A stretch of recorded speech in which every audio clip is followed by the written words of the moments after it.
morning, the guy in the corner says, "Hey there, how you doing today? I see you walk here every day," and you start having a conversation. So what's going to happen is if you don't move, if you don't, so basically stay away from this bad environment, you're going to eventually going to come to a position where you're going to not feel uncomfortable speaking to these people. So all of a sudden, from this innocent yeshiva guy, you all of a sudden become much more exposed to different elements. So this could be one of the ways of that the explanation could also be is that in today's situation that we have right now, we have a virus, and in order for you to protect yourself from the virus, you and the person that you're treating, say if you're a doctor or if you're a nurse, you have to put on protective gear, and the patient has to wear protective gear, because if not, then the situation will happen is that the doctor himself or the nurse herself will become ill as well. So in order for you to stay in your innocence, is one way is don't go to work, which maybe you not be able to if you're forced to go to work as a doctor. But the way to do it is to protect yourself. So that's what the mission is trying to say. Even if your intentions are totally pure, your intentions are very, very good. You're on your way to yeshiva every day, and you never miss. You never miss a seder. You're never late. You never, regardless, by coming and seeing the society that you're in, or if you bring in bad influences into your house, you're what you're doing is, and this could be through anything, through print media, through anything that you're seeing, then you become, the first time, the second time you're repelled by it, but eventually you get used to it and you get used to it, and then it becomes part of your life. And it's not as if it's such a difficult situation. So the Dubba the Maggid, he was Yaakov Krenz. He was very famous for giving his mishalim. He always was able to come up with an incident, a story that would reflect and explain the situation. In fact, somebody once asked him, how is it possible you can always come up with a story that somehow is right pinpoint exactly what you want to talk about? So he smiled and he said, I'll tell you what it is. He says, no, I'll give you a marshal. He says, another one. He says, I'll give you a marshal how I get my marshal. He says, there's this fellow, he's walking in the forest. And he's taking a walk, and it's a beautiful afternoon. And he notices that there's a target on a tree. And in the center of the target is an arrow. Oh, wow, this guy, whoever shot this arrow, it's literally pinpoint in the center. He goes a little further and he sees another target, and same story. And as he's walking further, he notices 7, 8, 9 targets, and exactly the arrow is exactly in the center of the target. So I got to find out who this marksman is. Doesn't make sense. Just doesn't make sense. So he runs a little quicker ahead, and he hears noises, and all of a sudden he sees there's a little boy, a 15, 12-year-old boy, with a bow and arrow, and he's obviously the person that did all this. He's somebody so young, should be such an exceptional marksman. It's like almost impossible. So he goes over to him and says, did you the one that shot all these arrows? He says, Chef, it was me. She says, well, how do you get everything so perfect? So the kid laughs. So he says, what's so funny? He says, I'll show you how I do it. She says he takes an arrow and he shoots it on a tree, but there's nothing on the tree. And then he takes red paint and he paints it around the arrow. So he's always on target, because first he shoots the arrow, and then he says, the same thing with my mashal. Every time I first think of a mashal, an interesting story, then I try to frame it into something, or some sort of some sort of a lesson that I can teach something. So over here he says like this: this young man gets married, a yeshiva boy, innocent, marries into a wealthy family, and he's promised that his father-in-law is promising that he's going to support him as he's sitting alone. And he really is an innocent, and not just innocent, but he really is he's a young Talmid Chacham. And father was very excited to have him as a young Talmid Chacham. There's one little problem, though. The father lives in a city that the people in the city were not good people. Just, he lived there for business. He had no choice. He raised his kids well. But on the other hand, he was nervous that the son-in-law can get influenced. So he went and he built him a sperm room, because as I said once, that they used to live with the in-laws in years back. So he built them a svarm room But any type of sefer you would need, new, old, anything it is, and it was comfortable with this big chair and everything, so that he shouldn't have any reason why he shouldn't want to learn over there. Someone saw it and got very, very excited. So the farmer said, let me explain to you why I did this. Besides that, I'm going to support you. I don't want you to leave this room, because once you go outside in this element of this town, you're going to get the sucked in.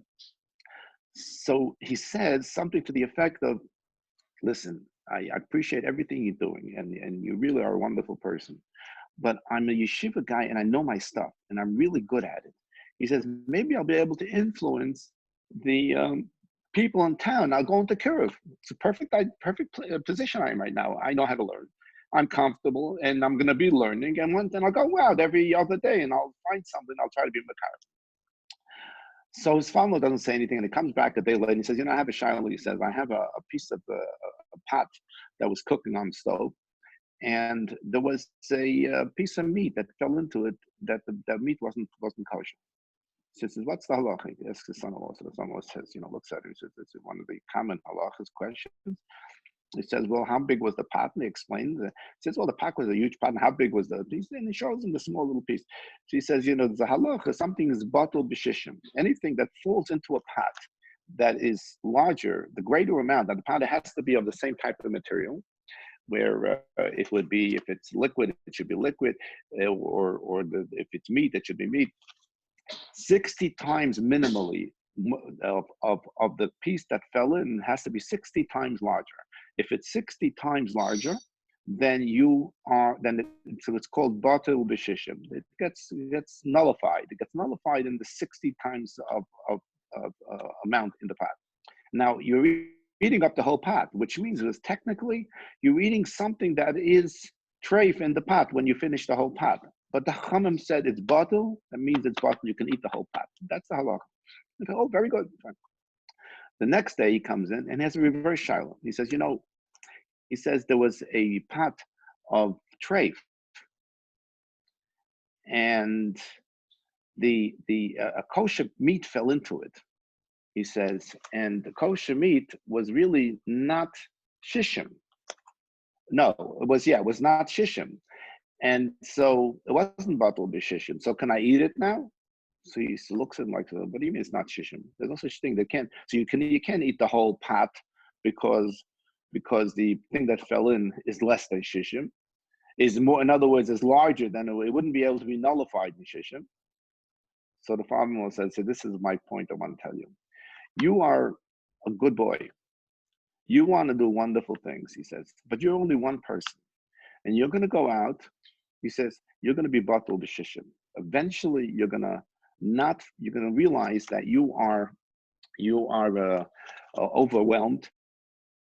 And at the end of the day, you're better off closing yourself in and protecting yourself, because if not, you're going to get hurt and influenced by the people in town. There actually was a very, I just thought about this, you met this many years back, about this bacher learned in the yeshiva. It was a very, very good bacher, very, very bright, exceptionally bright. To the point that when he was 18, he authored a sefer on things they call sugyas, ideas, and was very deep. And everybody was young can author such a sefer. The problem with this bacher was, even though he was very in tune with Torah and everything, he had loads of questions, and somehow he got, there's always somebody out there that's going to try to convince you, that they're not happy when we have yeshiva bachim, so they start to ask him questions, and he didn't really know the answers. He used to come back to the yeshiva and ask many, many questions. And the problem was, because he was so bright, it was very hard to answer him, because he always had another question behind it. And not many times there are no answers to questions. Again, like I said earlier, you have to have the first step is Amunah, and then you can ask your questions.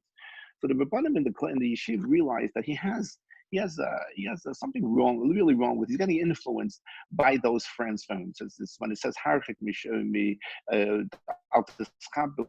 Russia, he had obviously too many people outside the yeshiva as well that were giving him some sort of an influence, even though he was almost a genius in Torah. He wrote a sefer that everybody yeshiva, Rosh Yeshivas he got the approbations. They wrote in front of the sefer about the wonderful things about the sefer.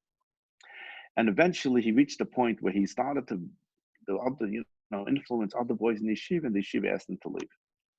So they asked him to leave, and that was that. And they never heard from him further. He left. You fast forward 20 years, and there was a bacher in this yeshiva who was learning a sugya, something about a specific thing in the Gemara. And he had a question, and he couldn't find an answer. He went through many, many svarim. He couldn't find the answer. So one day he said, "I'm going to lock myself into the library. I'll go through all the svarim. I'm sure somebody writes about it." Sure enough, he sees a little sefer that was all dusty, hadn't been opened obviously in many, many years. A thin sefer that had 12 sugyas, 12 different things about the Gemara. And he opens it up, and he couldn't believe it. The first thing that the sefer writes is the thing that's been bothering him. And he sits down and he writes, and he reads this through, and he's unbelievably impressed with the way it's clarified. But he still had a few questions, one or two questions about the things that it was. So he didn't know what to do. So he looked in the front of the safe, and he saw there was a name and a phone number. Many times, if you look in the front of the safe of this firm, they say it's available by this and this author or this and this person with a phone number. So he goes and he calls up the number and he says, "Can I speak to Avram?" And the silence on the other end. On the other end of the phone is the mother of Avram. And finally she says, "Why do you want Avram?" So he says, he wrote a sefer. I have a question on the sefer, and I'd like to speak to him. Maybe he can clarify it. So the mother sighs and says, "I'll tell you the truth. We haven't seen him even or spoken to him in 10 years. He left the house about 15 years ago. And he lives on his own, and he's a hermit. He doesn't associate with people. He's obviously something affected him." The Bacha says, "I still have questions." He didn't know what to do, so he went to his Rosh Yeshiva.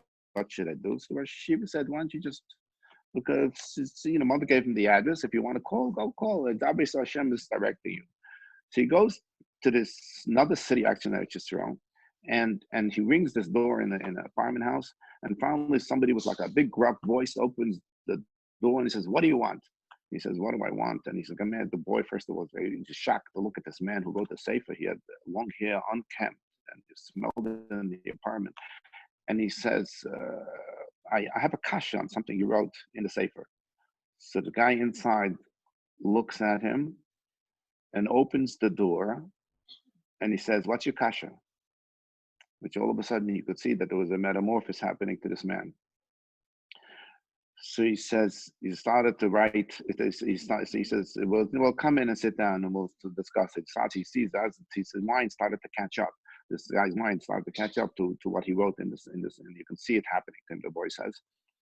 And as they're sitting, he said, "But you don't understand." He says, "You wrote in the sefer," and he pulls out the sefer that he brought along with him that this man wrote. And he points to something, and all of a sudden he looks at the man and he sees he turns white like a ghostless man.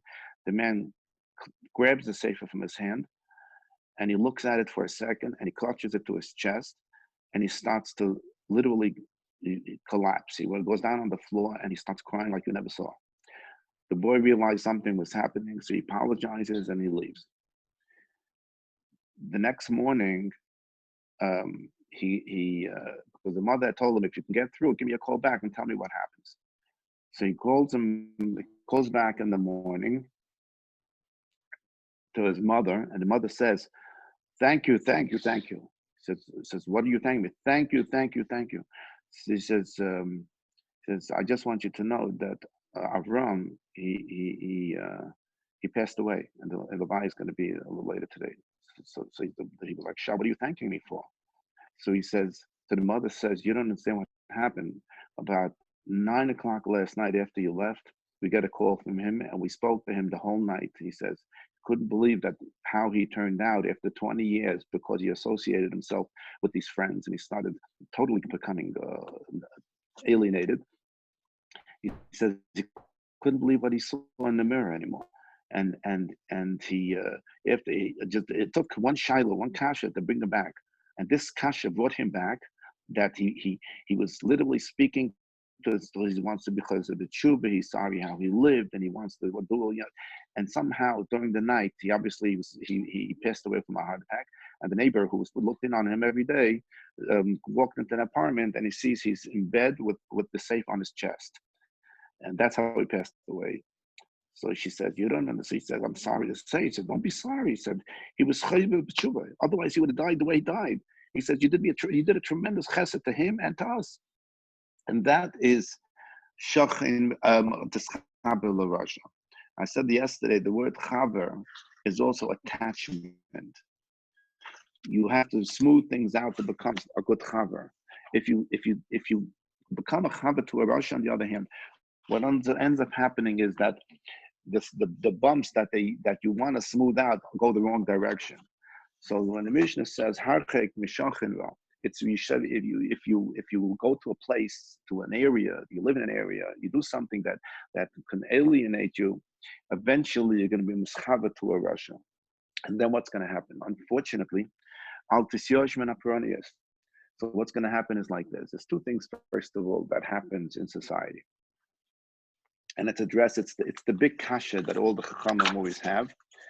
And the kasha is, how is it that Rabbeinu Shalom gives such wealth and life and long life to Rishonim who are mamish, do miserable things, and you see tzaddikim who are suffering and poor and they pass away young, they get sick earlier, chachamim tzaddikim and younger light that passed away that were in the prime of their life in the recent couple of months, when all they did was good in their life, and yet unfortunately things happen that were not so good. So that's the question of society. It's the question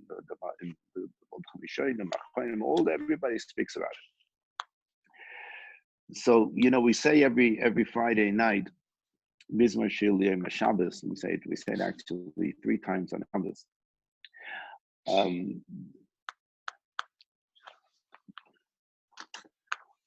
Just look at the words again. I'm sorry.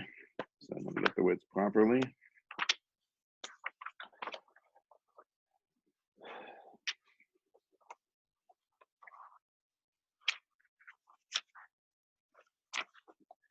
Okay.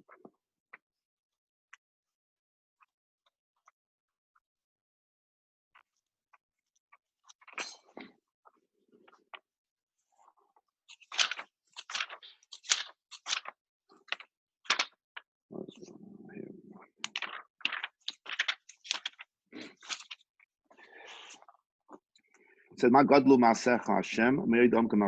we don't understand what the Rebbeinu Shalom's cheshbonos are. It says, even smart people don't understand. Certainly a fool will not even begin to understand this. What's the question? What is the major question everybody has?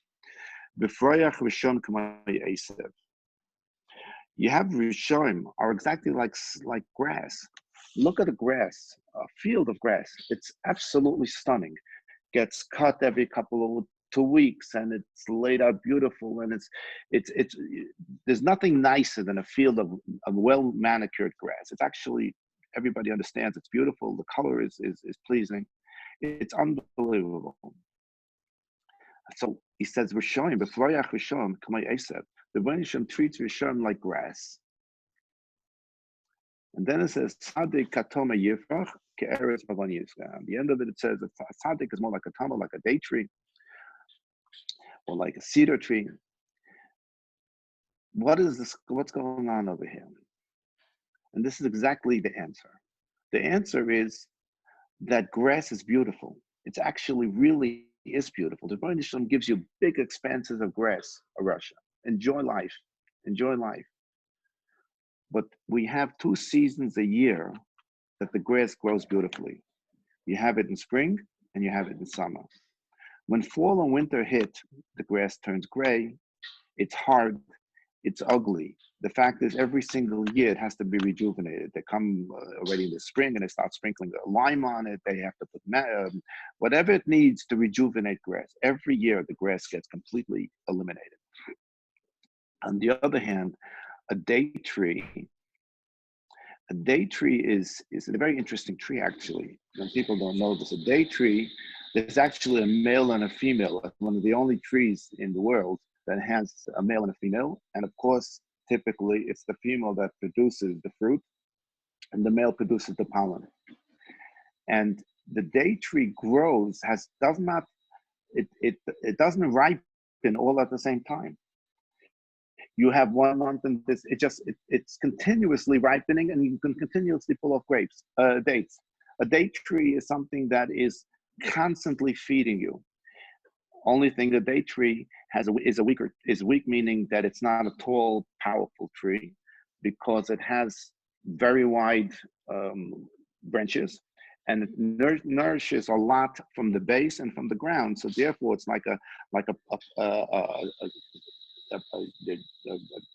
tzaddik who was constantly giving out and giving of his time, and burdened by all these questions, and people come to him when things are not good, and they want a bracha. So he is like a date tree. All the time he has to feed you.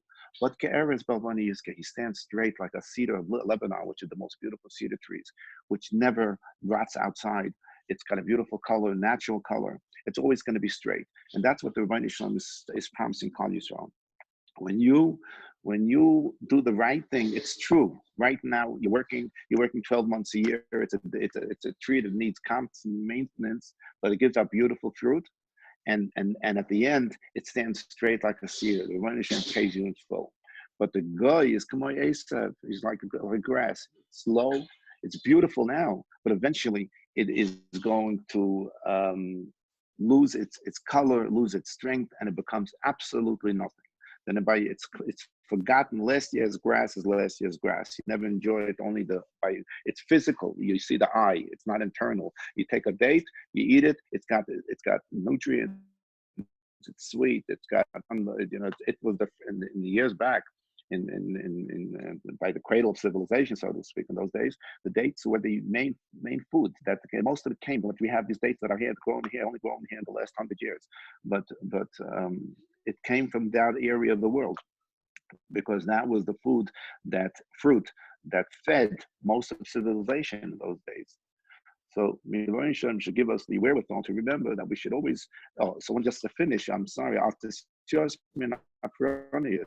Don't worry about getting. You did something wrong. You can do tshuva. Don't be miyash. Don't give up, because the reward. And don't be swayed by this shachin around al chavara and see how wonderful he's doing. Everything is wonderful. No, don't be yayish from the pranias, from being a. But Amir Hashem, when it really counts forever, you're going to always be on top of the world. So the Rebbeinu Shalom should help Taka. We should be smart enough to remember this and do the right thing. Thank you very much. Have a great Shabbos. Thank you so much. You're welcome. Take care.